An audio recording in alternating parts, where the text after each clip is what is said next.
eu tinha essa percepção de fazer uma leitura do cara em relação ao que ele me falava da dificuldade dele. Porque na alegria não precisa fazer leitura nenhuma. Todo mundo ganha dinheiro, todo mundo paga todo mundo, tá tudo certo. O momento é na hora da dificuldade, na hora da estratégia, ou até às vezes de, infelizmente, alguns oportunistas que vendia tudo, fazia tudo, mas queria ali regatear uma redução de cachê, alguma coisa. E o Gugu, na época, ele confiava bastante em mim para que eu ajudasse os gestores ou os produtores da Promoarte com o feeling que eu tinha.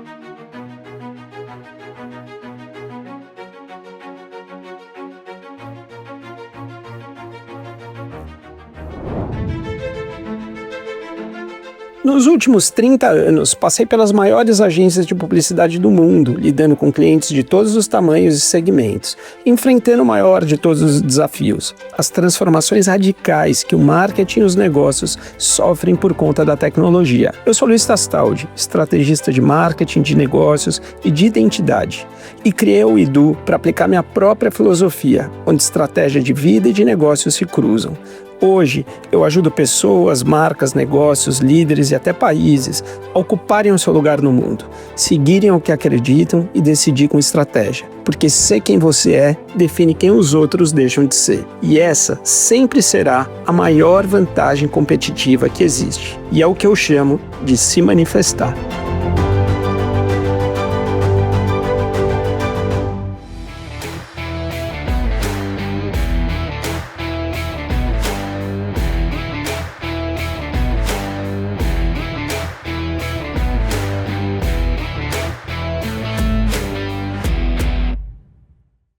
Vocês sabem que as palavras realmente têm poder e as palavras guiam a nossa vida, elas norteiam a maneira que a gente enxerga para o mundo, a maneira que a gente conduz as narrativas na nossa cabeça. E tem uma frase, por exemplo, que é um crime contra o nosso maior dom, que é sonhar, que é a frase "cai na real". Quantas vezes você já não ouviu essa frase? Cai na real.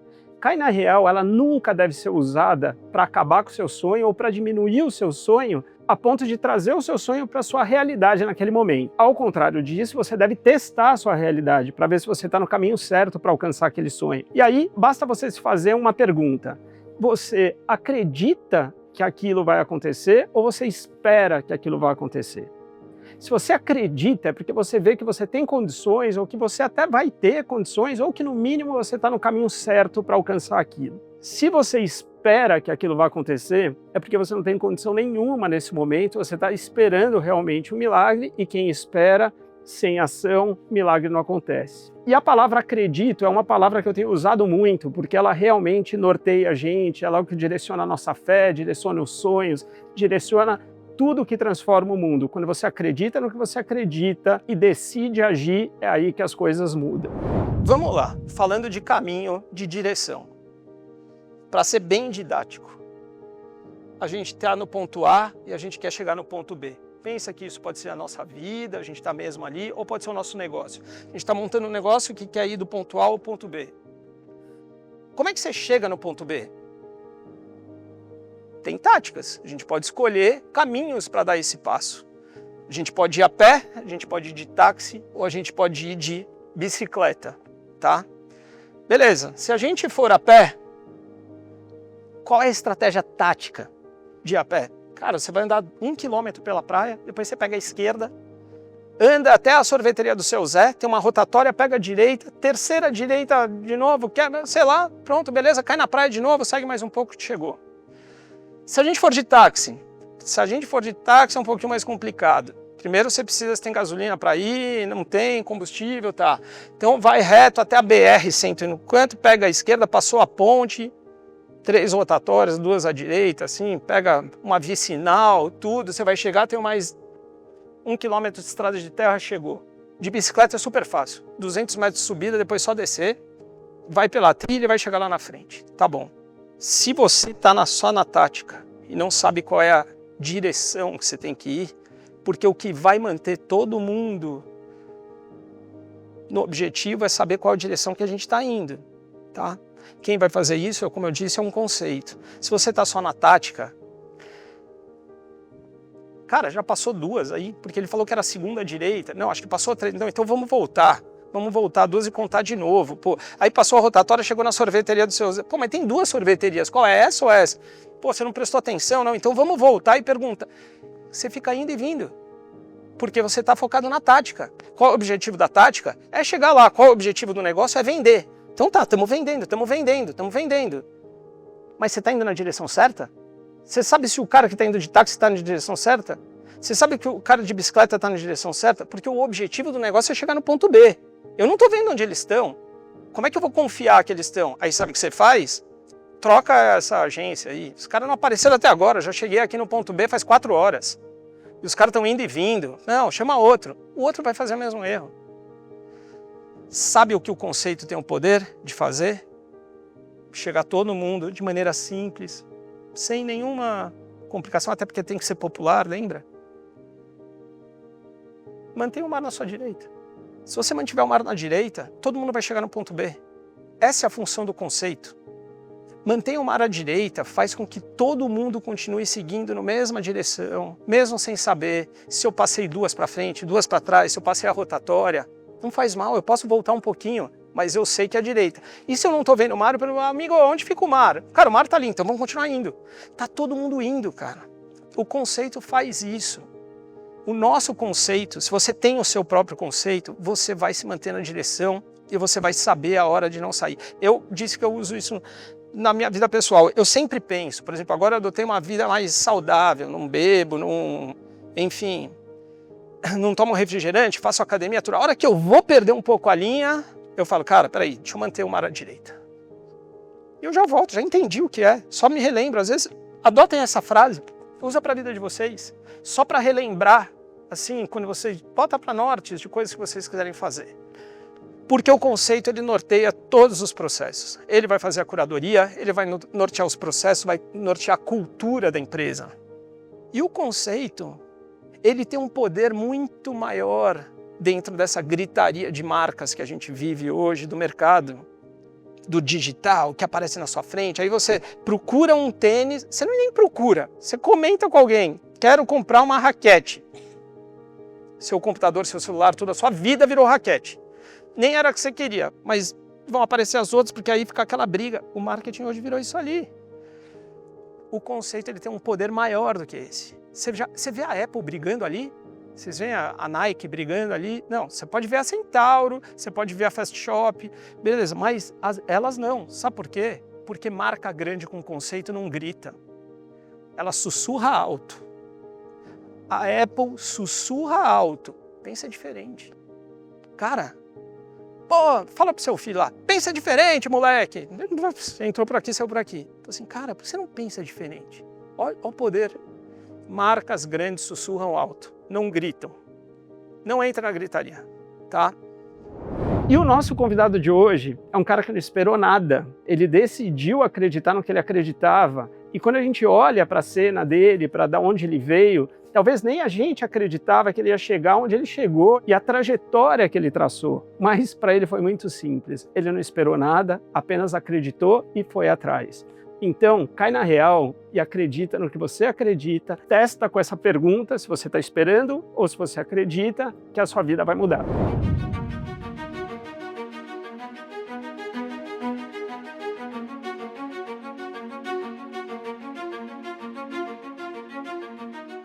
Para mim é tranquilo dividir o palco com empresários, com gente do mercado. É tranquilo, é normal, não tem uma surpresa. Mas quando a gente divide palco com ídolo, ele dá uma sensação diferente, porque eu nunca imaginei que fosse dividir o palco com eles. Então, por exemplo, no primeiro, entrevistei o Daniel Boaventura. Cara, eu não imaginava, pô, se um dia eu ia dividir o palco com um ídolo cantor. E hoje é a mesma coisa, só que hoje tem metade. Metade eu não imaginava, a outra metade eu imaginava. Então, a gente vai falar com...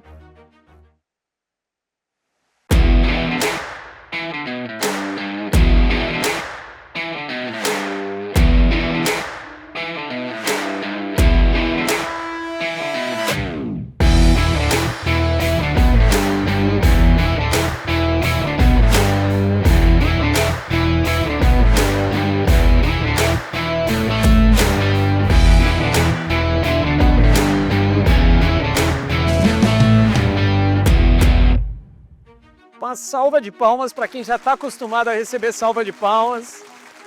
Quintela. Obrigado. Imagina, cara, obrigado. Demais. Prazer é todo meu. Dividir o palco com você. Isso eu nunca imaginava. Acho que desde os meus 10 anos. Você sabe que aqui é um lugar muito confortável para mim, né?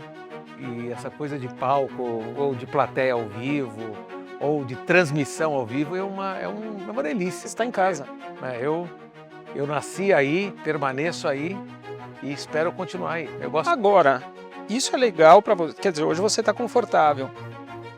Isso arrancou alguma coisa da sua vida, da infância, assim, em algum momento você sente falta hoje de alguma coisa que você não viveu? E eu, na verdade, eu não tive tempo de sentir falta, né? Porque essa história da vida escolar, essa história do vestibular, essa história de frequentar a faculdade, eu nunca tive, né?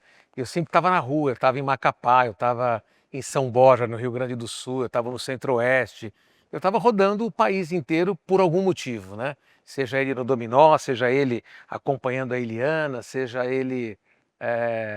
Enfim, então eu sempre tive rodando. Então eu nunca tive essa comparação, Só com porque eu nunca anos? tive. E a minha primeira experiência profissional valendo foi com 9 anos de idade. Eu comecei a fazer muita propaganda como ator mirim. Então eu fazia muita propaganda da Estrela, de brinquedos, de chocolate, de ovo maltine, de Nesquik chocolate, que é o Nescau para a Argentina. Fazia muita dublagem também. Então aos 9, 10 anos eu já era um ator mirim, um ator infantil, tanto para propaganda como para desfile de moda. Então eu comecei para valer com 9, 10 anos, que não por acaso, mas pelo destino, foi a idade que a minha filha caçula, Pietra, também começou a fazer trabalhos profissionais na televisão e também explodiu igual... E também está desenvolvendo aí o caminho dela. Tá, mas vamos lá, só para a gente entender, assim, até a hora que você chegou no dominó, porque você começou aí fazendo publicidade. Só uma coisa, eu pedi um café, que é esse café Fazenda Floresta, que é espetacular. Na verdade, eu é que fui atrás deles, não vieram aqui, não é... Eu fiz questão de ter, porque é muito bom, a gente Mas conheceu... virão. Não, é inacreditável, cara, esse café. Então, a hora que eu tinha pedido no intervalo aqui, a hora que chegar pode trazer aqui, não tem problema. Mas... e é o único, eu tomo sem açúcar, é o único que dá para tomar sem açúcar, porque eu gosto desse... Cara, Vou provar. pode. Não é merchan, isso aí não é propaganda, eu não tô ganhando para fazer isso, infelizmente. Não ainda. Bom, como é que você chegou no dominó? Como é que foi isso, esse momento ali? Então, eu já fazia trabalhos na televisão e na propaganda como ator infantil aos 9 anos, 10 anos. E aí, em 1983, né, de 83 para 84, eu fiz... chegou aí o café, tá com tudo. Espetacular. Eu participei de uma novela na TV Bandeirantes, que era dirigida pelo Roberto Talma e pelo Jaime Monjardim, que era uma novela infantil que chamava-se Braço de Ferro. E essa novela demorou 1 ano e 3 meses para terminar, lá eu conheci um monte de gente. Então eu continuava fazendo propaganda e fazia essa novela na TV Bandeirantes. E aí, uma vez o telefone tocou da minha agência de modelos, que chamava Prit, que é lá de São Caetano do Sul, dizendo: olha, tem um teste aqui na Avenida Goiás, em São Caetano do Sul, que é para um músico, que é para um grupo musical. E aí eu comecei a falar com os meus amigos, atores da minha geração e tal. Inclusive, entre eles já estava o Afonso, que era meu amigo, o Marcelo também, e todo mundo foi. Então eram mais de 150 meninos, entre 13, 14 e 15 anos, e chegando lá na agência da tia Irani, que era dona da Print, a gente chegou lá e ela estava lá e falou: olha, vamos preenchendo a ficha, vamos fazer uma sessão de foto, e o dono do grupo, criador de um grupo, que vai ser um grupo musical, está naquela sala, ele vai montando 5 ou 4 meninos, vão compondo, vai fazendo foto, vai fazer entrevista com vocês. Quando chegou a minha vez de entrar, porque esses testes geralmente demoram, quando eu entro, eu vejo Augusto Liberato, que já era muito famoso na época, o Gugu, isso era em 84, ele já fazia o programa dele de sábado à noite na TVS, que na verdade a TVS depois se transformou em SBT, que era o Viva a Noite, né? Ele já tinha um outro programa de rádio, na Rádio América AM, que chamava Viva Feliz, então ele fazia rádio AM e fazia o programa. E lá eu conheci o Gugu Liberato em 1984, e ele começava a conversar, e ele já percebia a desenvoltura, né, de cada um. Aí eu percebi que conforme eu mudando os meninos, eu acabava ficando na configuração. Mas claramente, além de ser de fato o mais novo, que eu tinha 13 anos, eu aparentava ter menos do que 13, uns 12 anos. Então, eu me senti o mais novinho de lá. E isso foi um incentivo para que eu ficasse, porque ele achava que eu me comunicava muito bem, que eu falava muito bem, e estavam todos os meninos lá de 14 anos de idade, enfim. E aí eu fiz esse teste, depois veio o teste para cantar, veio o teste para dançar, eu fui passando por as etapas. Em maio de 85, o Grupo Dominó era lançado na TV Globo com a música Companheiro, num clipe no Fantástico. Cara, E aí foi lançado o Grupo Dominó. pior é que eu lembro bem, cara, eu lembro muito. E eu lembro muito do Dominó, porque dessas músicas todas, porque eu tenho meu melhor amigo de infância, que é o Ipe, o Luiz Felipe Scarpa, ele tinha um double deck na época. Você lembra, Ipe? Tinha um double deck, e naquela época tinha o Djalma Jorge, que era o Tutinha. Tutinha. E a gente amava. E aí a gente ficava brincando de fazer rádio.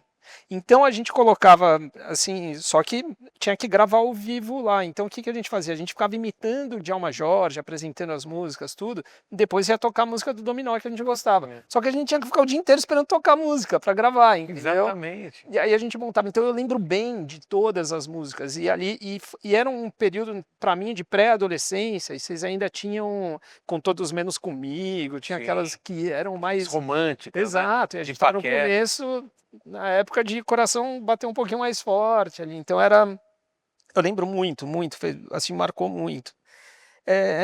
Mas, vamos lá. Tudo bem, aí você vira o Dominó. Cara, daí para você virar empresário, vamos já olhar para o final da história, que é chairman de uma das maiores agências e grupos do país, com faturamento, é uma distância, cara. Assim, aonde começou a virar a chave que você viu que você era maior do que dançar ali e que você...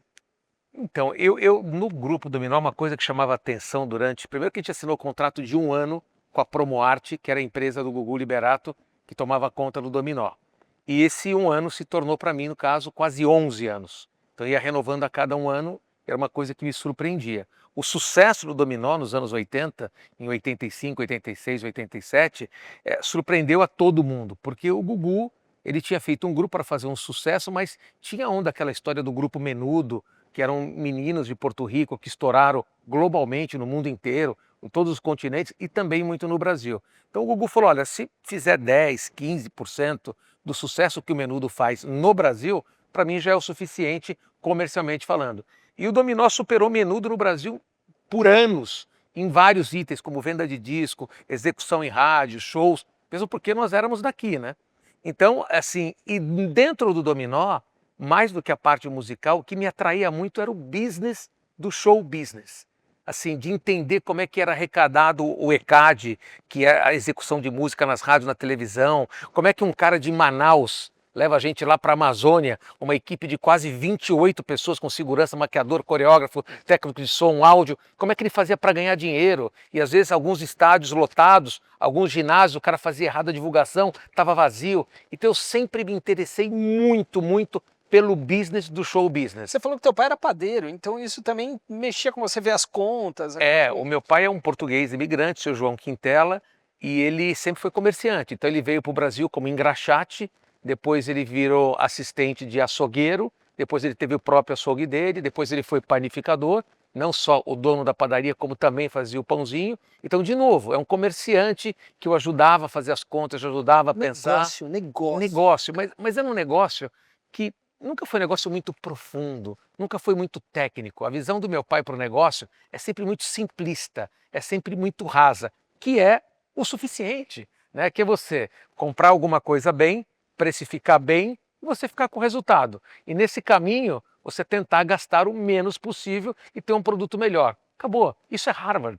Sempre vai ser Harvard. Qualquer MBA vai ensinar isso. Só que tem hoje profundidades, técnicas digitais que você vai mais. Então todo curso ao longo da minha vida de business que eu fiz lá em Fontainebleau, junto com a Fundação do Cabral, que é uma coisa que chama PGA, que é o Programa de Gestão Avançada, antes de eu me tornar há muitos anos atrás, o CEO da Young Rubicon, que foi a agência de propaganda que eu entrei.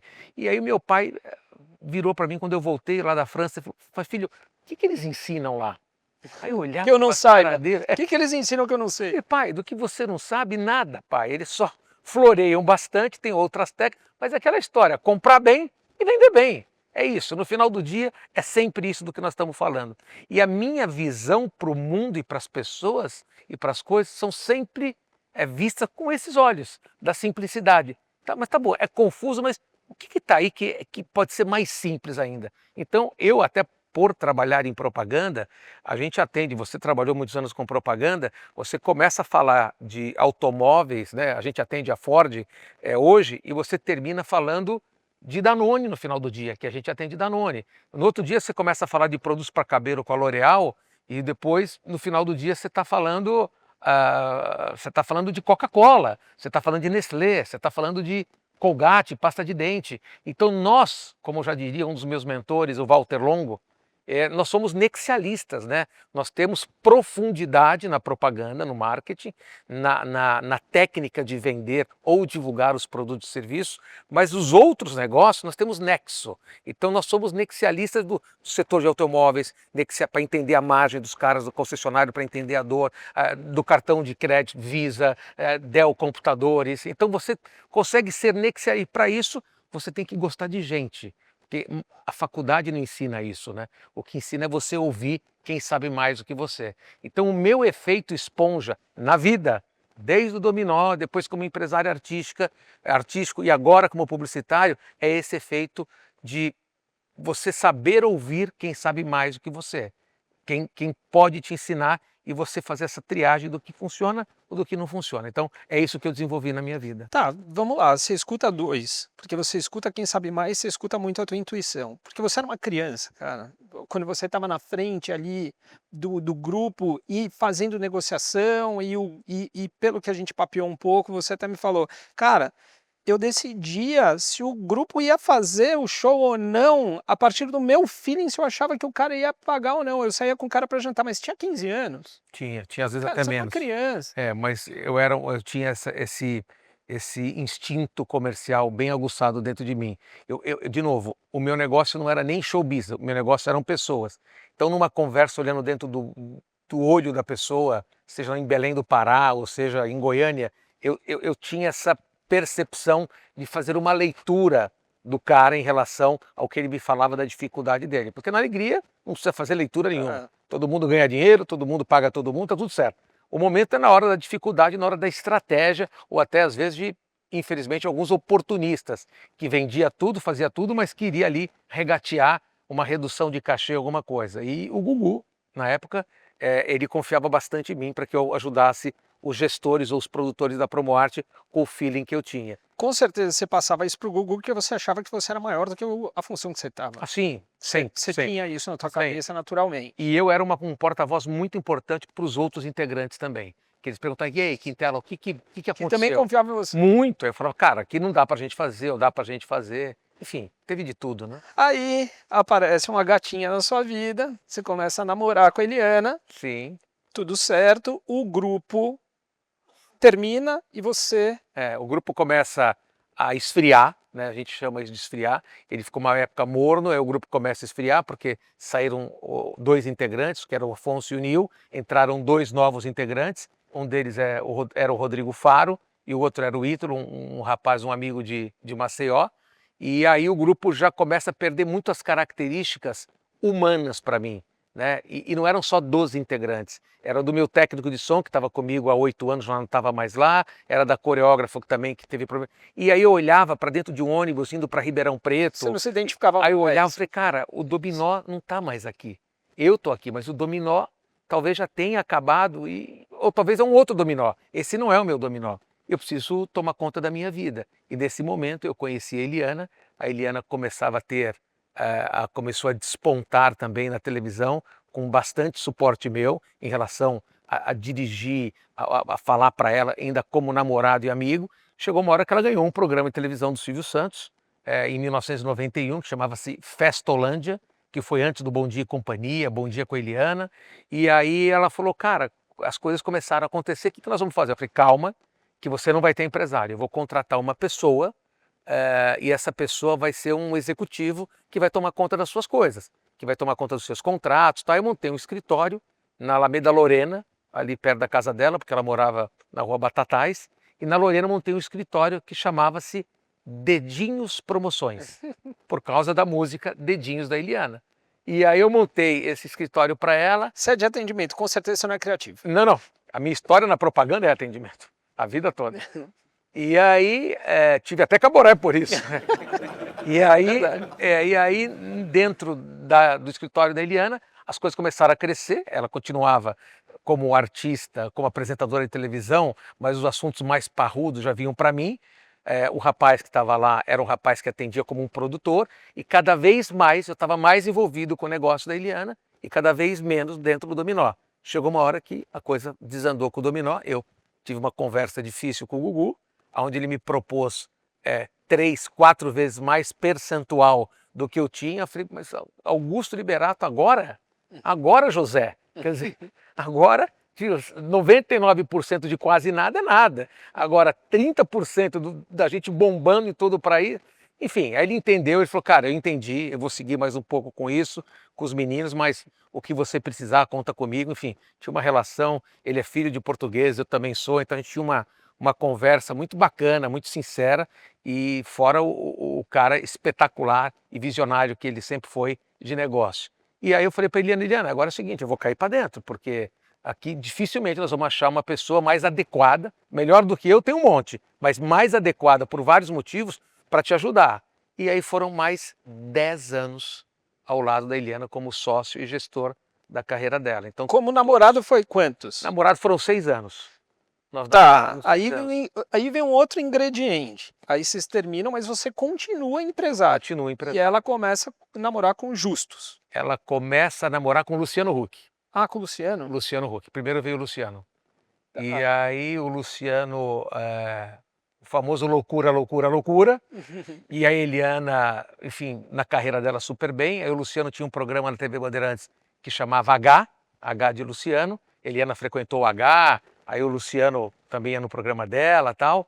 E aí chegou uma hora que eles terminaram, aí a Eliana, um pouco mais de paz, de tranquilidade, uma coisa mais tranquila, conheceu o Roberto Justus. E aí vem o incrível, porque daí você é empresário da Eliana, da sua ex-namorada, que começa a namorar, o cara vai e chama você para sócio. Exatamente. Aí eu casei em 2001, e aí quando eu casei em 2001, 3 meses ou 4 meses antes de eu casar, eu tinha convidado o Roberto e a Eliana, obviamente, para serem meus padrinhos, né? Porque Eliana com ele. E aí eu tive que substituir o Roberto pelo Afonso do Dominó, que era meu amigo, porque eles terminaram. O Roberto foi ao meu casamento há 24 anos atrás. E aí o Roberto, no dia do meu casamento, falou, estou com algumas ideias, eu sei que você está super bem com a Eliana, mas eu acho que você pode crescer muito a sua visão de negócio. Aí eu falei, tá bom, o Roberto estava meio emocionado, eu também, dia do meu casamento e tal, e deixei a coisa andar. E aí depois de um tempo, acho que depois dessa conversa, 1 ano e meio, 2 anos, a Eliana começou a tomar um outro rumo de carreira naturalmente, sair do programa infantil e ir para o programa da família. E ali já não tinha mais necessidade de um cara do meu tamanho, com meu expertise ali para tomar conta, porque já tinha um time muito bem azeitado dentro da empresa dela. E ela muito próxima de todos os negócios, que a Eliana também é um avião para isso. E aí eu falei para a Eliana que eu iria tentar fazer uma empresa diferente, que não tinha muito a ver com artista e tal. E aí foi quando eu conversei com o Roberto e eu montei uma empresa chamada Maestro. Era uma empresa below the line, uma empresa de promoções e eventos para atender os clientes do grupo Nilcon. Né? Que o Nilcon tinha 4 empresas, tinha muito cliente de propaganda, mas não tinha uma parte de trade marketing, de live marketing. E aí eu fui presidir e entrei como sócio junto com a WPP e junto com o Roberto Justo dessa empresa Maestro de promoções e eventos. Deixa eu dar a dimensão, e só para a gente pegar essa narrativa, porque é importante.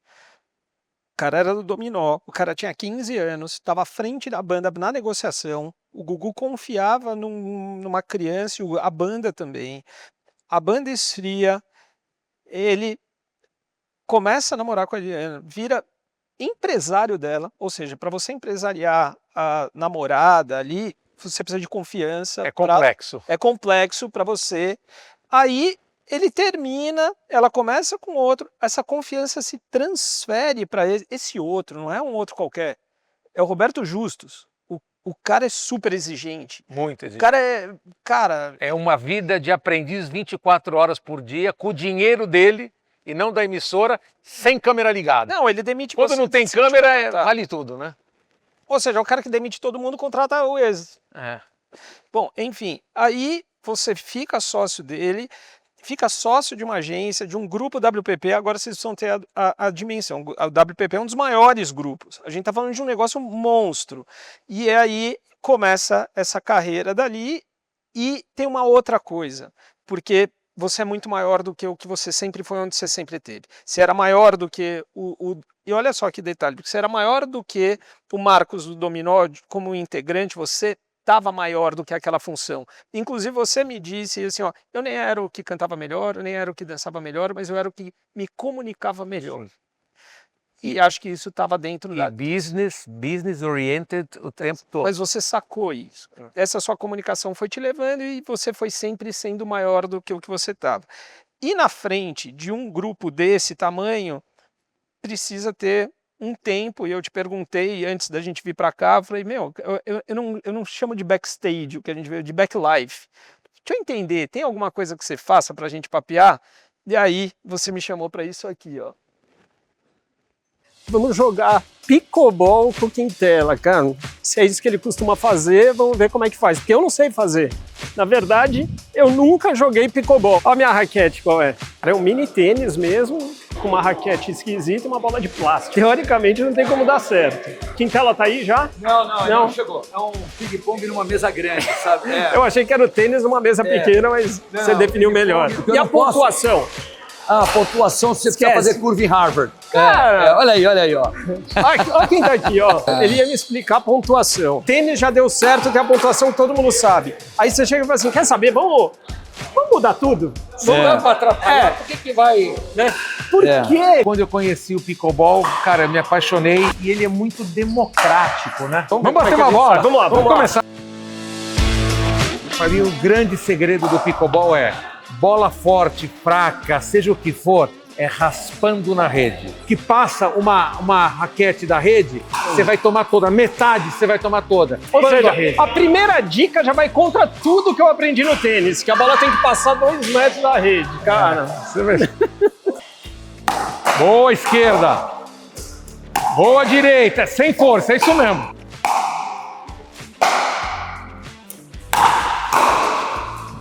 Isso. Boa. Ficou.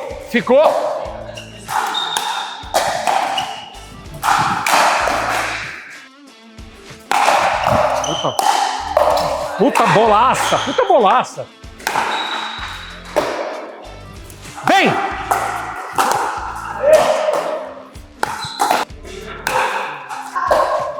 Bora! Vem! Excelente! Aê, garoto! Bateu todas, porra! Nossa, você não amoleceu não, irmão! Você bateu todas! Aqui é dominó, caralho! Porra! Cara, você tá impecável, parece o Federer, cara, não tá pingando uma gota.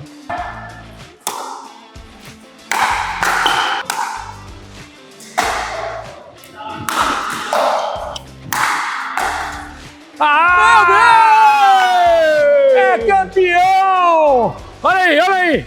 Você com a tua vida, cara, você é chairman de dos maiores grupos de propaganda, uma maior agência de propaganda. Quando você cuida do seu negócio, você está cuidando do seu negócio que é gigante e mais 30, 40 negócios gigantes dos seus clientes que dependem de você. Como é que você encaixa a sua vida pessoal? Como é que você arruma espaço para isso? Você foi obrigado a fazer isso? É uma coisa que está em você, de buscar uma válvula de escape? A gente tem algumas frases emblemáticas que a gente usa como benchmark, né? E a gente fala que a criatividade é a imaginação se divertindo. E a propaganda é assim, quando a gente está numa fase muito boa de ganhar grandes concorrências, de ter muitas campanhas bem colocadas na rua para o cliente, performando, convertendo, você percebe que a agência, como num todo, está se divertindo.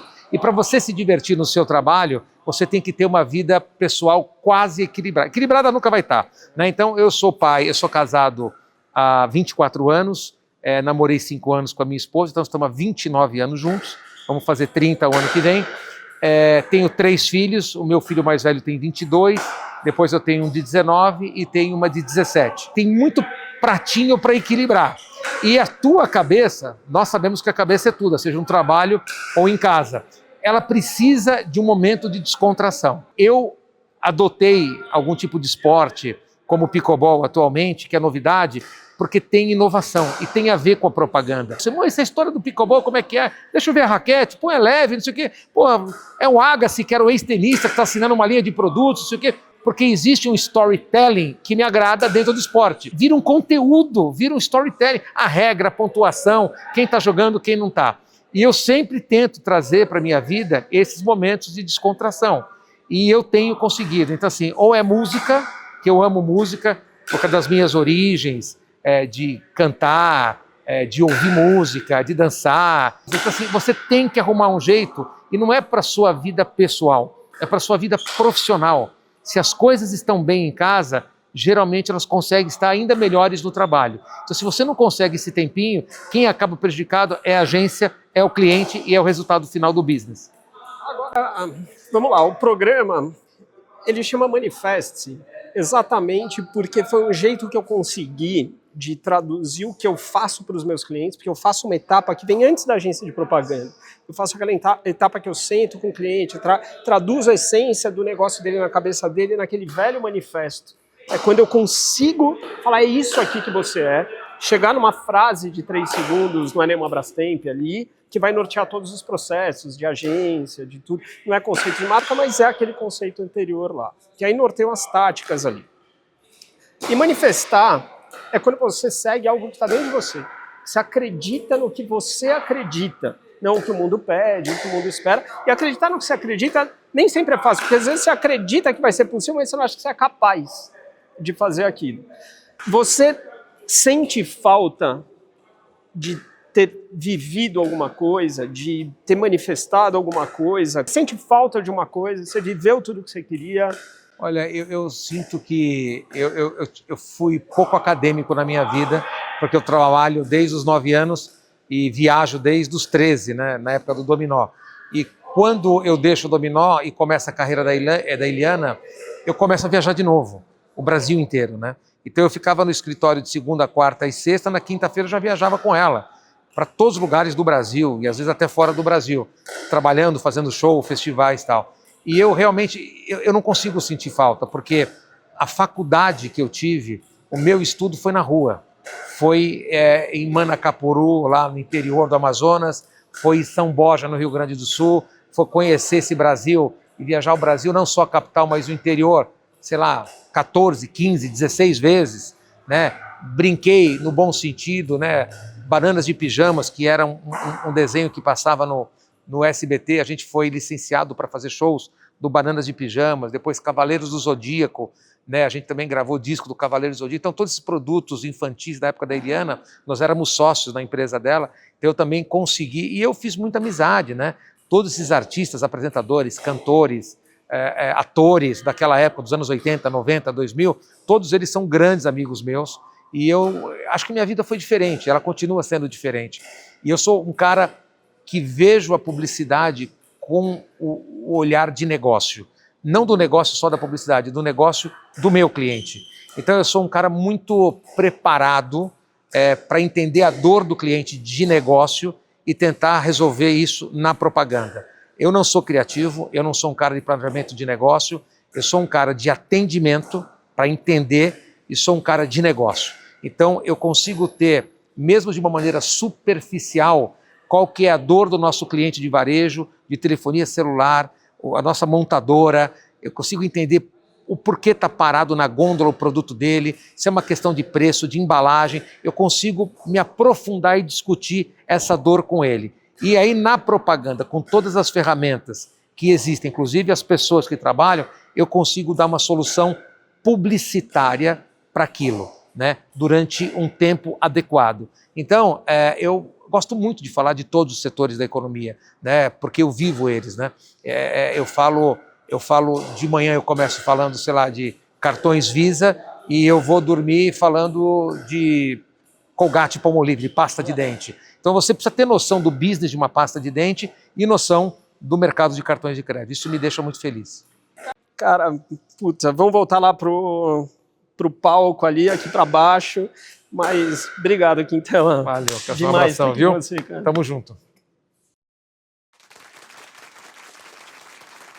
Cara, se eu tivesse que dar um conceito para você, assim, Quintela é um cara ponta firme. Obrigado. Realmente é, assim, o carinho que você teve comigo, o que a gente se divertiu lá. E você joga muito, né, meu? Porra, deu umas raquetadas lá que parecia profissional, viu? Cara, precisamos pegar o Justo. Você falou que ele joga, vamos dar uma surra nele. Ele é chato no jogo. Vamos botar ele no lugar dele. Nesse inclusive, viu? Nesse inclusive.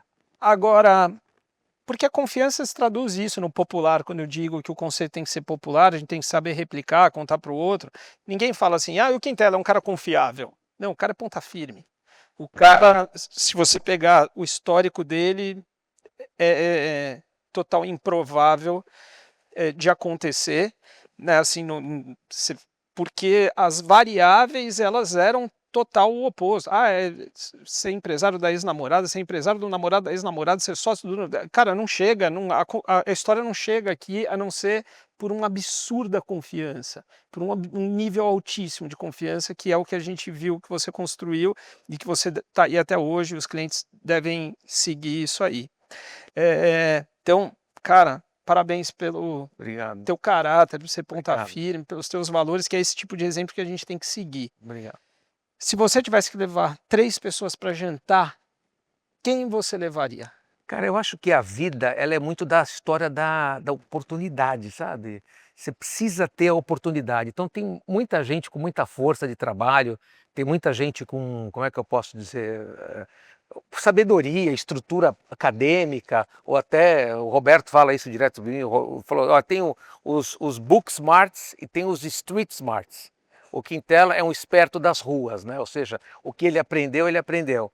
Então eu acho que assim, essa coisa da família também é uma coisa que te dá estrutura o tempo todo. Nunca tudo está bem o tempo todo e nunca está mal o tempo todo. Então tem essa história do fluxo e do refluxo que a gente sempre fala.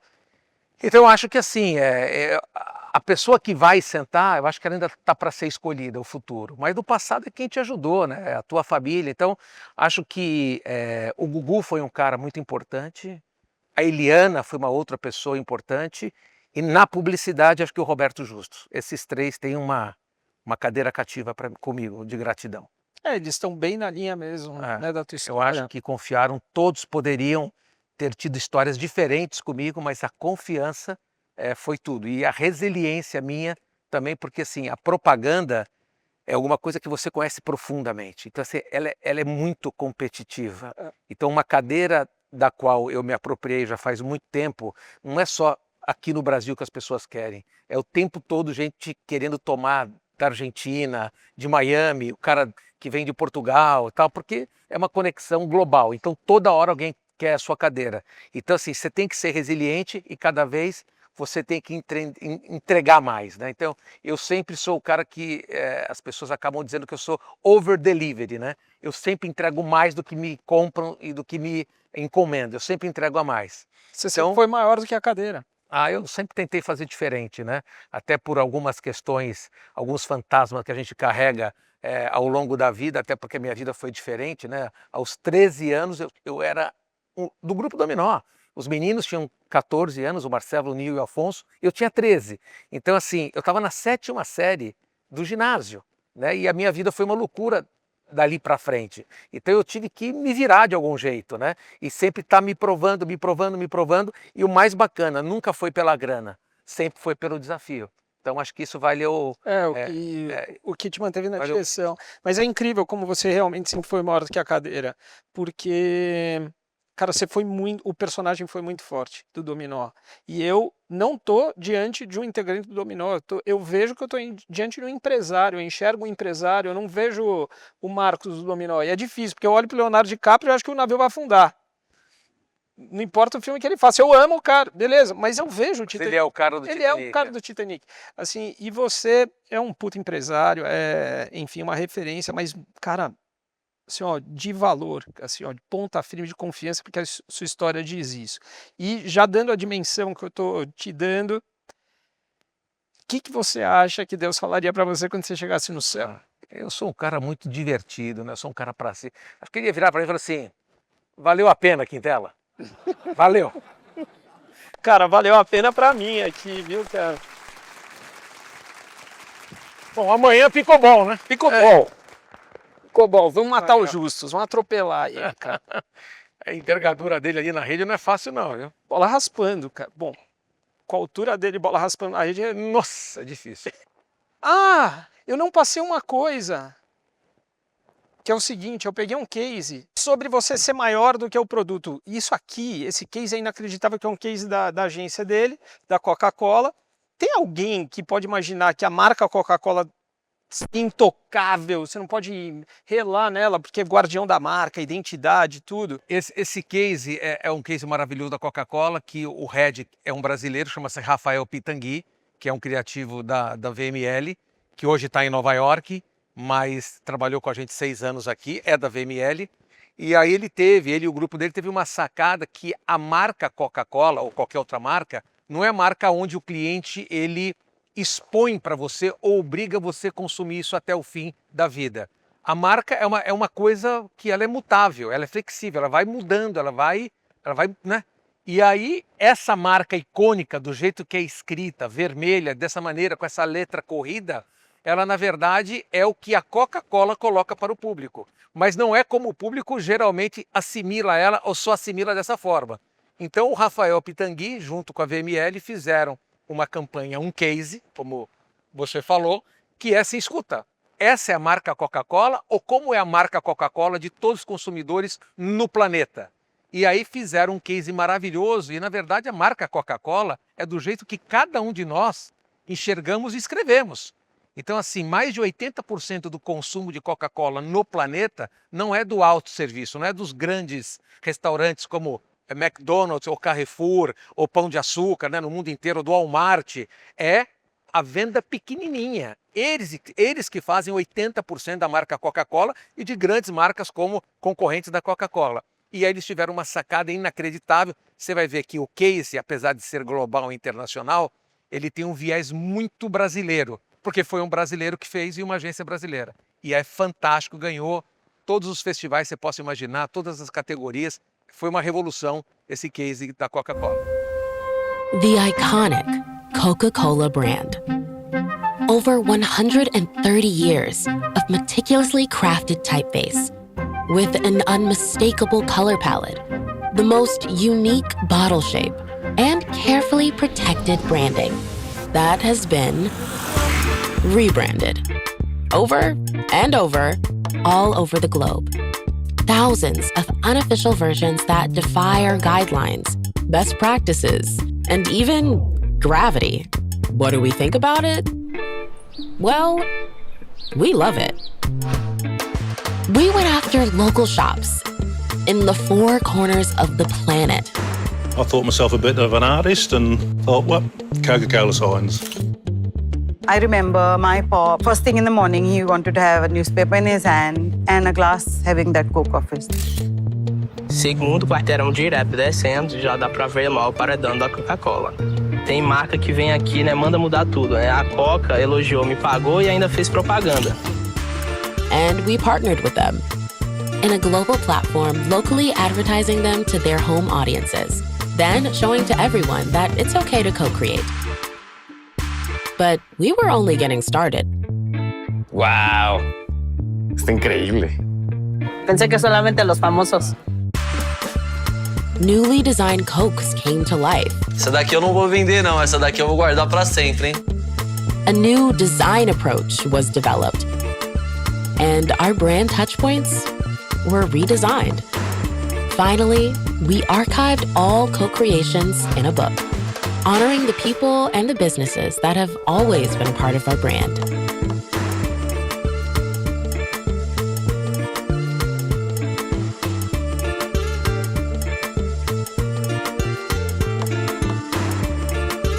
They come to the shop, they should know there is Coca-Cola over there.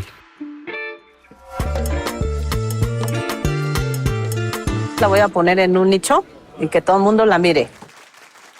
E Coca-Cola virou um case, fizeram um livro para distribuir em todo o planeta, fizeram as latinhas de Coca-Cola com todas essas logomarcas feitas pelas próprias pessoas do mundo inteiro, pagaram esses lugares que eles usaram, incentivaram e continuam incentivando isso no mundo. Cara, quando você sabe quem você é, você não precisa ter medo de sair andando com a cara que você quiser vestir. É isso. Porque as pessoas definem você, reconhecem você antes e a Coca-Cola provou isso. Eu não vou pedir para você cantar, mas eu quero que as pessoas relembrem isso.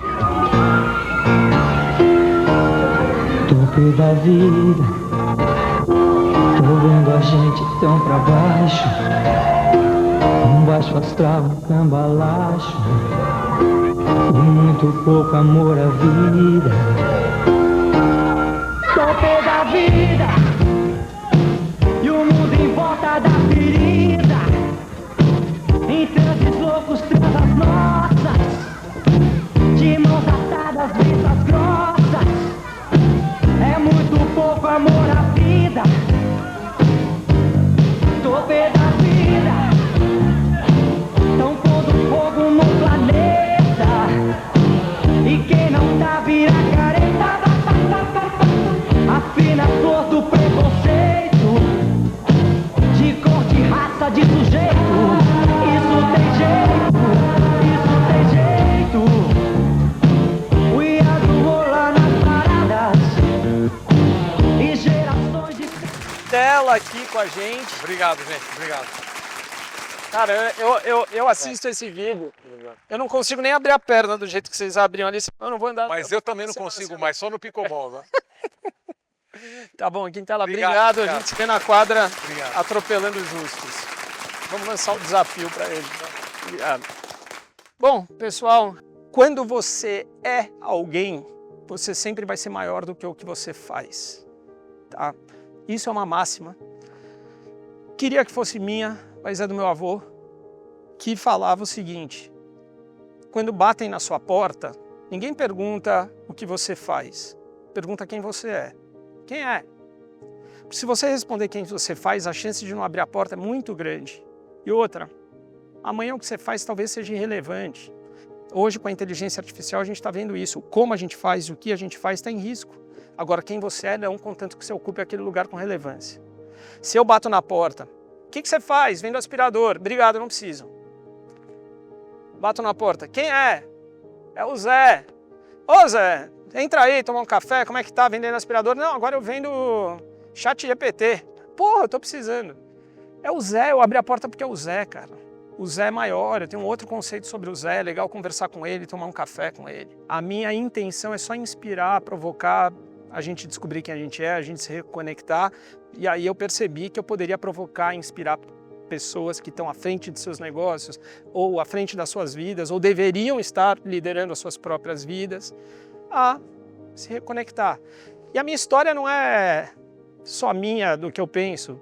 Por isso que eu pensei em fazer um programa de TV e conversar com pessoas que acreditaram nelas. Não é nem sobre o negócio delas. Elas deram sucesso, mas acreditaram mais nelas do que no mundo. E isso é quando você acredita no que você acredita e não no que o mundo pede. Quando você acredita no que você acredita, esse é o caminho. Aí você tem que acreditar em si, que é diferente. Porque às vezes você acredita que é para lá, mas você não acha que você é capaz de ir. Olha para onde você quer ir, depois você pensa na tática. Descobre quem você é, depois você pensa na tática. Você nunca vai ver alguém na corda bamba olhando para cá. Nunca. O cara vai estar olhando para onde ele quer chegar.